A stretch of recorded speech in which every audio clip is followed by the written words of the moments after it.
एक बार की बात है। भरतपुर नाम के गांव में लोग बड़ी ही हंसी खुशी रह रहे थे। होली का त्योहार नजदीक ही था, तो बस सब उसी की तैयारियों में व्यस्त थे। उसी गांव में एक परिवार रहता था जिसमें किशन, उसकी पत्नी लता और उनकी बेटी आरती भी रहते थे। किशन की एक छोटी सी किराने की दुकान थी, पर क्योंकि होली आने वाली थी तो उसने अपनी दुकान के आगे गुलाल, रंग, पिचकारी और सारा होली का सामान रखा हुआ था। किशन की उन दिनों काफी अच्छी दुकानदारी हो रही थी। उन दिनों वो थोड़ा लेट ही घर आता था, पर एक दिन तो उसे आते आते रात के करीब 12 बज गए थे। आज तो बहुत ही लेट हो गया। अब बच्चे तो मुझसे बहुत ही गुस्सा हो जाएंगे। उन्होंने बोला था कि आज जल्दी आ जाना। अब मैं क्या करूं? एक काम करता हूँ, बच्चों के लिए गुलाल और गुब्बारे ले चलता हूँ, बच्चे खुश हो जाएंगे। बस फिर किशन बच्चों के लिए गुलाल और गुब्बारे रख लेता है। उसके बाद वो खेतों की तरफ से घर आने लगता है ताकि वो जल्दी घर पहुंच सके। रास्ते में उसे एक चौराहा मिलता है। उस चौराहे पर एक मटका, गुलाल, एक काली गुड़िया और बड़ी अजीब अजीब सी चीजें रखी होती हैं। किशन उस पर ध्यान नहीं देता और उसके ऊपर से निकल जाता है। किशन का पैर सीधा उस गुड़िया के ऊपर पड़ता है। किशन तो आगे निकल जाता है, पर उस गुड़िया से एक अजीब सा धुआं निकलता है। धुआं उठने के बाद उसमें से एक चुड़ैल निकल कर आती है। मैं आजाद हो गई, मैं आजाद हो गई। चुड़ैल उस गुड़िया से आजाद होकर बड़ी खुश हो रही होती है। फिर उसे अपने सामने किशन जाता हुआ दिखता है, जिसके हाथ में गुलाल की थैली होती है। गुलाल, रंग, अरे वाह, मजा आ गया। इस बार मैं भी होली खेलूंगी। चुड़ैल रंग गुलाल देखकर बड़ी ही खुश हो जाती है। वो चुपके से किशन की थैली से सारा गुलाल निकाल लेती है। फिर वो उसको खोलकर हवा में पागलों की तरह उड़ाने लगती है। उसके बाद वो बचा हुआ गुलाल अपने मुंह पर मल लेती है। होली, होली, मैं मनाऊंगी अब होली। उस रात चुड़ैल अपने मुंह पर रंग गुलाल लगाकर किशन के पीछे पीछे लग जाती है। जब किशन घर पहुंचता है तो वो भी उसके घर तक आ जाती है। अब घर पहुंचकर किशन थैली में से बच्चों को गुलाल निकाल कर देने लगता है, तो उसे थैली में कुछ मिलता ही नहीं है। अरे मैंने तो खुद अपने हाथों से इस थैली में गुलाल रखा था, कहाँ चला गया? अरे क्या पता कहीं रास्ते में गिर गया हो। किशन और उसका परिवार सो जाता है और रात को चुड़ैल उसके ही घर में घुसी होती है। वहाँ उसको रसोई में बहुत सारी गुजिया रखी हुई मिलती है। अरे वाह, गुजिया, वो भी इतनी सारी, मेरे तो मजे ही आ गए। अब तो मैं ये सारी गुजिया खाऊंगी। चुड़ैल फिर एक गुजिया उठाकर खाने लगती है। उसे वो गुजिया इतनी स्वादिष्ट लगती है कि वो गपागप सारी की सारी गुजिया खा जाती है। बहुत ही स्वादिष्ट थी ये तो। मेरा तो पेट भर गया। अब तो मैं किसी पेड़ पर जाकर आराम से सोऊंगी। सुबह जब लता रसोई में आती है तो उसे वहाँ एक भी गुजिया नहीं मिलती। वो तो बड़ी हैरान होती है। अरे अभी रात को ही तो यहाँ ढेर सारी गुजिया रखी थी, यहाँ तो एक भी गुजिया दिखाई नहीं दे रही। आखिर सारी की सारी गुजिया गई कहाँ? लता गुस्से में बच्चों को आवाज देती है। बच्चों, इधर आओ, सच सच बताओ, ये गुजिया किसने खाई? मैंने तो एक गुजिया भी नहीं खाई मम्मी, सच्ची। सबको बड़ी हैरानी होती है, पर वो कर भी क्या सकते थे। लता अब छत पर जाकर कचरी और पापड़ बनाने लगती है।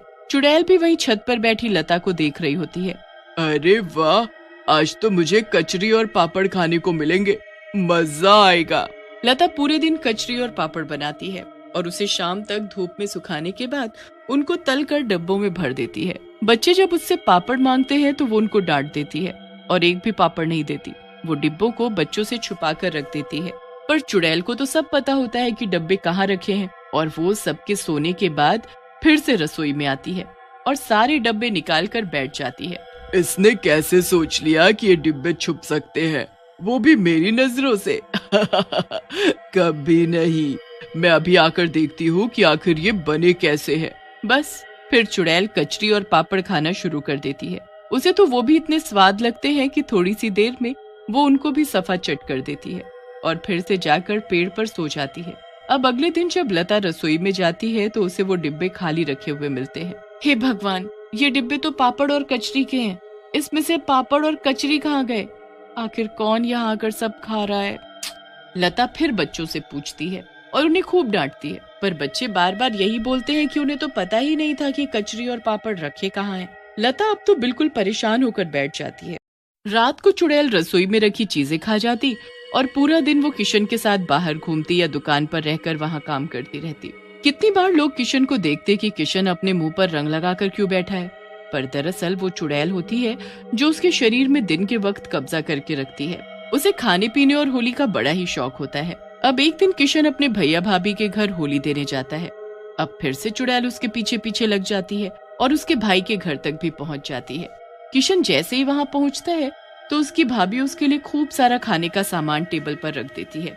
उसमें ढेर सारी खाने की चीजें और मिठाई ही मिठाई होती है। पास में गुलाल और रंग भी रखा होता है। चुड़ैल तो ये सब देखकर पागल सी हो जाती है। वो तुरंत किशन के शरीर में प्रवेश करती है और अपने मुंह पर रंग मलने लगती है। अरे तू ये क्या कर रहा है? मुझे होली खेलनी है। सारा रंग अपने मुंह पर लगाने के बाद किशन के अंदर की चुड़ैल खाना शुरू कर देती है। वो एक के बाद एक मिठाई खाना शुरू कर देती है। किशन के भैया भाभी उसे देख एकदम भौचक के रह जाते हैं। अरे भैया, आप आराम से खाओ ना, जल्दी क्या है? अजी, मुझे कुछ गड़बड़ लग रही है। भैया कितनी अजीब आवाज में बोल रहे हैं। पहले जब आए थे तो ठीक थे। किशन सारा कुछ खाकर खत्म कर देता है और बिना कुछ बोले वहां से चल देता है। उसके भैया भाभी भी डर के मारे कुछ नहीं बोलते। ये बात हमें लता को बतानी होगी। किशन का बड़ा भाई उसके पीछे पीछे जाता है। पूरे रास्ते वो उसके ऊपर नजर रखता है। किशन रास्ते में रुककर कुछ लोगों को देखने लगता है जो होली खेल रहे होते हैं और फिर उनके साथ पागलों की तरह होली खेलने लगता है। किशन के भाई को कुछ समझ नहीं आता। वो जल्दी से उसके घर पहुंचता है और लता को सारी बात बताता है। भैया, वो यहाँ भी अजीब सा बर्ताव कर रहे हैं। बच्चों को खेलने नहीं देते और उनके गुब्बारे खुद मारने लगते हैं। सारा गुलाल और रंग खुद पर मलने लगते हैं। किशन पर किसी भूत चुड़ैल का वास है। हमें ऐसे कहीं दिखाना होगा जल्दी, वरना एक बार होली का दहन हो गया तो इससे पीछा छुड़ाना मुश्किल हो जाएगा। बस जैसे ही किशन घर आता है वो उससे पहले एक तांत्रिक को घर बुलाकर रखते हैं जो घर में सारी तैयारी करके रखता है। ये सब क्या है? ये किसने किया? कौन है तू? तू बता, तू कौन है और यहाँ इस घर में कैसे पहुंची? आखिर तूने इसके शरीर पर कब्जा क्यों किया? ये सुनकर चुड़ैल किशन के शरीर से बाहर आ जाती है। अब तुझे पता चल ही गया है तो तुझसे क्या छुपना। मुझे तो इस किशन ने आजाद किया, तो अब तो मैं इसी के साथ रहूंगी। इसने तुझे आजाद किया? हाँ, मुझे तो कैद कर दिया उस गुड़िया में और छोड़ दिया था चौराहे पर किशन ने मुझ पर पैर रखा और मैं आजाद हो गई।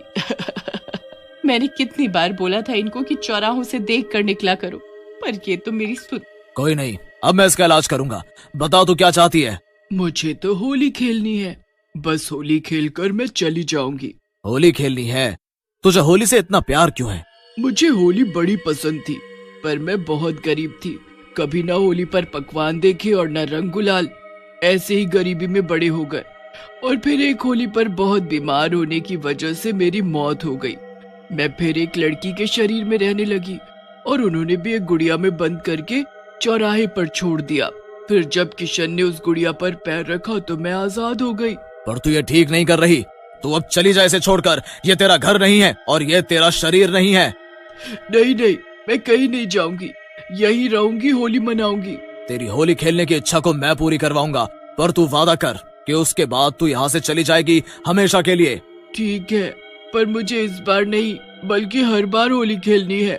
तू मुझे कैद नहीं करेगा, बस हर साल मैं आऊंगी, होली खेलूंगी इन लोगों के साथ। अगर तुम हमें कोई नुकसान पहुंचाए बिना हमारे साथ होली खेलोगी और बस खा पी कर चली जाओगी तो हमें कोई दिक्कत नहीं, पर तुम कभी किसी के साथ बुरा नहीं करोगी? नहीं करूंगी, बस मुझे होली खेलनी है, पकवान खाने हैं। चुड़ैल की बात को लता मान जाती है और अगले दिन होली पर सब खूब होली खेलते हैं। चुड़ैल की वो पहली होली होती है। इतने सारे रंग, इतना सारा गुलाल, पिचकारी, गुब्बारे और ढेर सारे पकवान। चुड़ैल ये सब देखकर बड़ी ही खुश होती है। वो लता, किशन और बच्चों के साथ खूब होली खेलती है। ये मेरी पहली होली है। आज मैं बहुत खुश हूँ। बस तुम चुपके से मेरी गुजिया और कचरी मत खा जाना। हाँ। नहीं नहीं, मैं सबके साथ ही खाऊंगी। सब लोग हंसने लगते हैं। चुड़ैल की होली खेलने की इच्छा पूरी हो ही जाती है। फिर वो हर साल आती है और किशन, लता और बच्चों के साथ होली खेलकर चली जाती है।